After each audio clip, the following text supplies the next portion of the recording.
Typhoid के अंदर जो हम टेस्ट कराते हैं, जैसे कि विडाल टेस्ट, वो एक नॉट रिलायबल टेस्ट होता है या नॉट अप्रोप्रिएट टेस्ट होता है। और ज़्यादातर हम विडाल फर्स्ट वीक में कराते हैं, तो विडाल का फर्स्ट वीक के अंदर कुछ भी यूज़ नहीं होता है, इसको हम सेकंड वीक के अंदर कराते हैं। और विडाल को जब भी कराना हो तो हमको उसके साथ दूसरे टेस्ट कराने होते हैं टाइफाइड को जानने के लिए, ताकि उसका हम कोरिलेशन कर सके। क्योंकि जो हम सिंगल या अलोन टेस्ट कराते हैं विडाल का, ये एक नॉट रिलायबल टेस्ट होता है।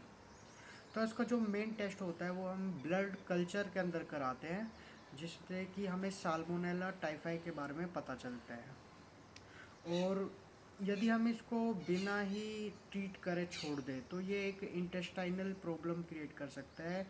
और इसको एंट्रिक फीवर भी बोला जाता है, कि वहाँ पे परफोरेशन कर सकता है, आंतों के अंदर छेद कर सकता है या जीआई ब्लीडिंग कर सकता है। और इसको कुछ केसों में, बहुत कम ही केसों में देखते हैं कि ये ब्रेन के अंदर तक जाके एनसेफलोपैथी कर सकता है, शॉक की कंडीशन कर सकता है, जिसके अंदर ब्लड की जो सामान्य मात्रा होती है वो कम हो जाती है। तो इसमें हमें ब्लड कल्चर ही कराना चाहिए सबसे पहले टाइफाइड को जानने के लिए, जिससे हमें पता चले कि उसके अंदर साल्मोनेला टाइफाइड पॉजिटिव है। या फर्स्ट वीक के अंदर हम टाइफाइड डोट भी करा के देख लेते हैं। जो इसकी मेडिसिन होती है वो पहले हम सिप्रोफ्लोक्सासिन का यूज़ करते थे, पर वो देखा गया वर्ल्ड वाइड कि वो रेजिस्टेंस हो चुकी है, वो पेशेंट के अंदर कोई काम नहीं करती है। तो अब और जो इसकी main first line of drug होती है वो सिफेलोस्पोरिन ग्रुप की मेडिसिन होती है, जिसको कि सिफ्ट्रेक्सोन बोलते हैं। पर इसके कुछ केस पाकिस्तान में देखे गए कि वो पाकिस्तान के अंदर भी एक रेजिस्टेंस हो गई है, पर अपने इंडिया में सिफ्ट्रेक्सोन फर्स्ट लाइन ऑफ ट्रीटमेंट है।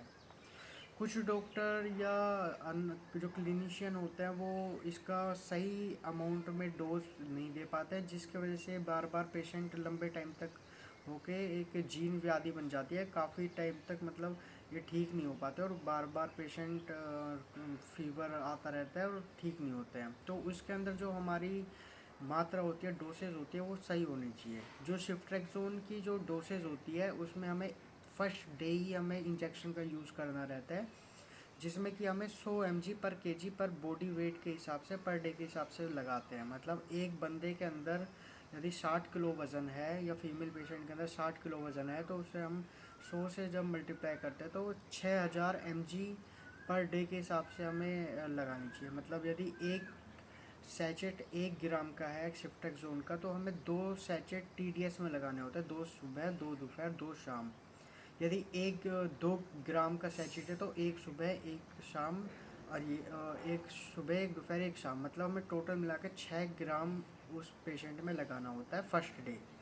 फर्स्ट डे के बाद हमें पेशेंट को ओरल पे शिफ्ट कर देना होता है, जिसके अंदर हम उसमें तो सेफेलोस्पोरिन की सिफिक्सिम चला सकते हैं या एजिथ्रोमाइसिन चला सकते हैं। सिफिक्सिम की जो डोसेज होती है ओरल के अंदर वो 20 mg पर केजी पर बॉडी वेट के हिसाब से पर डे के हिसाब से होती है, और ये हमें 14 दिन तक चलानी होती है।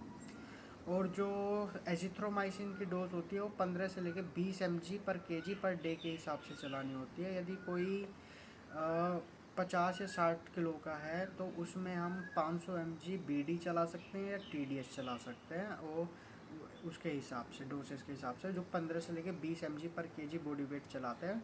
और ये हम 7 से लेकर 8 दिन तक चलाते हैं, तो इसमें पूरा बैक्टीरियल लोड ख़त्म हो जाता है और पेशेंट अच्छे से ठीक हो जाता है, और वो दोबारा से मतलब आता नहीं है फीवर वगैरह। ये इसको हम चलाए तो और 1 हफ्ते के अंदर सिम्टोमेटिक पूरी तरह से रिलीफ मिल जाता है। इसकी फ़र्स्ट लाइन ऑफ ट्रीटमेंट है। इसके साथ में जो उसके अनदर सिम्टम्स होते हैं, जिसके फीवर आ रहा है, तो उसके अंदर आप पैरासीटामोल और अन्य मेडिसिन का यूज़ कर सकते हो। जो first of line of treatment होती है वो एक सिफ्ट्रेक्सोन होती है, और इसके डोज को भी आपको सही मात्रा में लगाना है, और इंजेक्शन का यूज़ बस एक दिन ही करना है, उसके बाद मेडिसिन पे पेशेंट को चलाना होता है। तो ये पूरा प्रोटोकॉल हुआ। धन्यवाद।